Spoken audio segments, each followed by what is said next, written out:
Today we're talking about building genuine industry partnerships. Universities talk about building industry partners as the strategic priority. Yet often, when you look at academic progression and careers, that's not always why. What's happening? Yeah, I feel like there is a fundamental mismatch between what a university says they want and what our academics are actually incentivised to do with their time.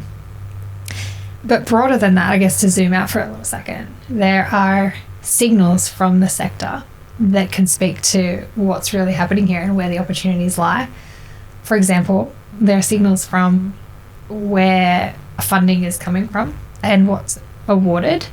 Competitive grant funding has got its own trajectory. And when you look at the data over the last decade or so, you can see a clear distinction in how much more money is available and coming into the sector from private, like from industry and from government partnerships like Cat 2 and 3 funding. And so if you're an academic and you're thinking about what signals that is telling you, do you continue to compete for the grant funding that's available, or do you look at the growing trajectory of money spent on R&D or the funding available there and hedge your bets that way?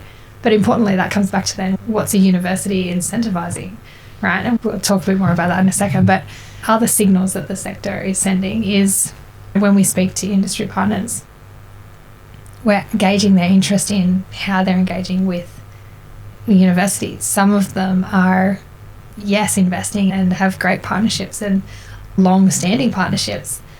Some are stepping away from it and maybe investing in internal R&D or using private research organisations rather than working with the higher ed sector. Others are becoming fast followers rather than innovators themselves. So there's a whole spectrum here of what's really happening. But there's also a signal from a university out to the sector to say we're open for business and we're available.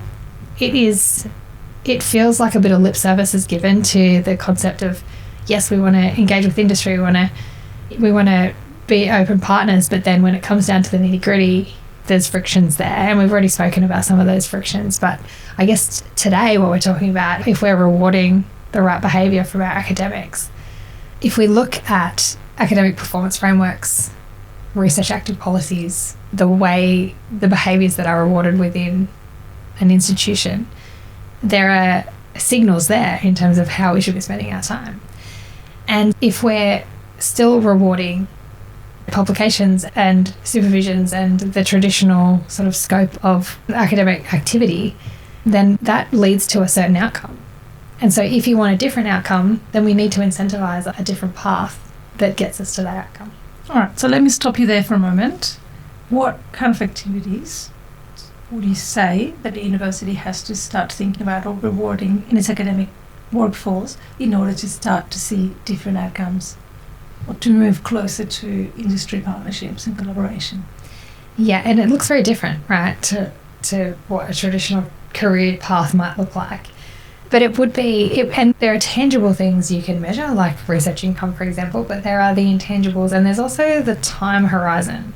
So normal academic cycles would be a cadence of papers, for example, published per year, and the grant cycles and things like that, and semesters. There's all things that fit into that piece. When you're working with industry, there's a different pace. It may take longer to build relationships and build trust and set up a productive partnership, which could then seed a longer program of work for sure. But that just takes a little bit more time. And it's also testing the relationship. Can the university partner work at the pace that the industry is moving? And so there's these teething issues that we have to figure out, and even just IP negotiations, all of those things, contracts, locking down contracts, there's a whole piece of the puzzle there. But what if the measurements there or the indicators there are contracts engaged or proposals sent or relationships that you've got active and how often you're meeting with these potential partners? It's like a business CRM. Yeah, I guess there's something really enticing about measuring publication outputs, for example, or competitive grant success rates, precisely because it's something that you can count. It's a countable outcome. and it's something you can measure, so you can create metrics around that. Whereas relationships, for example, seem more intangible, as you need a different kind of system to measure the success or the failure of that. Do you think that we have actively built a system that discourages the behavior that now we say we want? So has the system been built around particular metrics and particular outcomes, and now we're pivoting to wanting something else, which is research funding from industry, but we haven't actually prepared the structure for it? Absolutely. And I think that's what we're acknowledging here, right? That we're not set up to reward that pathway. And so the opportunity is then, how do we look at that? How do we create opportunities based on the pathways, the internal pathways that we have for academics to succeed, rewarding different types of behaviour, and also choosing that some people may like to stay in the academic career path and that be a very valid career path for them. There might be a hybrid version of this, and there might be a very industry-focused version of this, and there could be a whole spectrum. And we're talking about qualitative and quantitative indicators and information that come in that paint the rainbow of research, and it all has its place. It's more just being open to different forms of measurement. Are there frameworks, performance frameworks already in place that come to mind when you think of the possibilities? Are there work in progress or draft frameworks that you know of somewhere in the sector? Or is this something that you think literally we have to build from the ground up? I am unaware of it. I do know people who are doing the activity and the engagement despite the internal structures and demanding that they be measured differently in terms of their academic progression. And so it takes like a strong person to build into their contract to actually step away from that traditional performance framework. No, I haven't seen it formally implemented, but and I asked the question, if this is happening, is that formalised in policy and frameworks? And they said, no, not yet. That's a bigger thing to tackle. And of course it is, but it got me thinking, what a powerful signal that would be. Amazing. For a university to address that at the structural level and send a really clear signal to the people that this is what's available, this is what we need you to do, and be really clear about that, and watch what happens. When you have the incentives in the right place, it directs people in the direction that you want to go, then that's a beautiful strategic lever. Amazing. So if someone were listening to you, if someone is listening to you and thinks, okay, what should I do in order to start moving these different levers and to start creating a different performance framework, what are the kind of things that they would need to do? So I would say, first of all, would be run an audit of your promotion process. So seeing if industry engagement is loosely mentioned in there, or if it is a key metric or if there are any metrics around that are being measured right now. You obviously you have to incentivize the behaviour that you want to encourage. Secondly, I'd say, consider those different academic pathways. So creating that formally, that there might be the traditional academic career and then a hybrid version of that, or then a fully industry-facing trajectory, because we know that a lot of academics transition out of academia and go and work in industry anyway. So what if there was a very clear path for that to happen and they were rewarded along the way? Imagine the partnerships and relationships that would spawn from those types of engagements.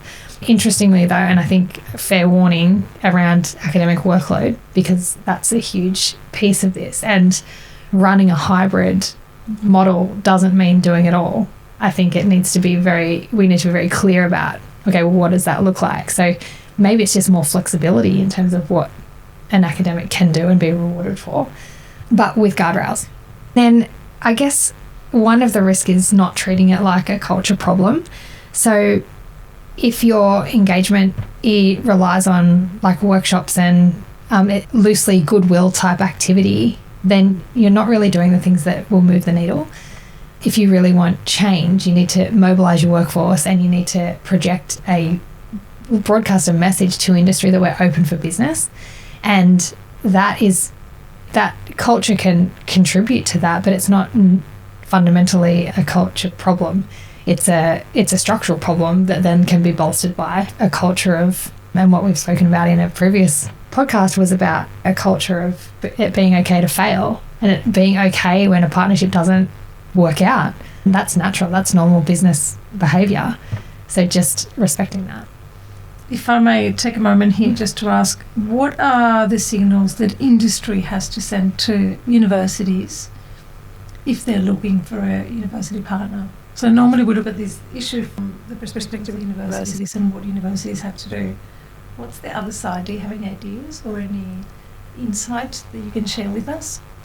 Yeah, there are signals like intellectual property and patenting behaviour, I would say. You could look at who's actually investing in R&D and if that's a strategic priority of theirs to innovate. I genuinely think that industry is just moving at the pace that they're moving and they're getting things done, and if they need a partner, then they will seek a partner, and they don't necessarily care what university or who they work with. It's I need to get this done, who's the best person to do it. That's why I speak mostly about what a university can do to broadcast a message, to say we're open for business and to say this is our expertise, and then actively reaching out to the people who that matches that expertise and go from there. One thing that we do, which is really interesting, is we map, like at RSA, we map prior art back to scholarly work. So we see where people are owning patents and then we map the prior art, and it's fascinating to see where people's research ends up in terms of commercially protected products and things. It's always fascinating to think you might have an idea of where your very maybe limited idea of how far your research does actually reach, but when you look at the data and you think, oh my gosh, like we're global, we have impact, and actually these are the links these are the conversations we need to be having. So if that is of interest, reach out, because we can certainly share that data with people. That's a really interesting point you're making, because I think it brings up questions around research impact, which perhaps we can pick up in another episode. Is there anything else you wanted to add? Yeah, a couple of things.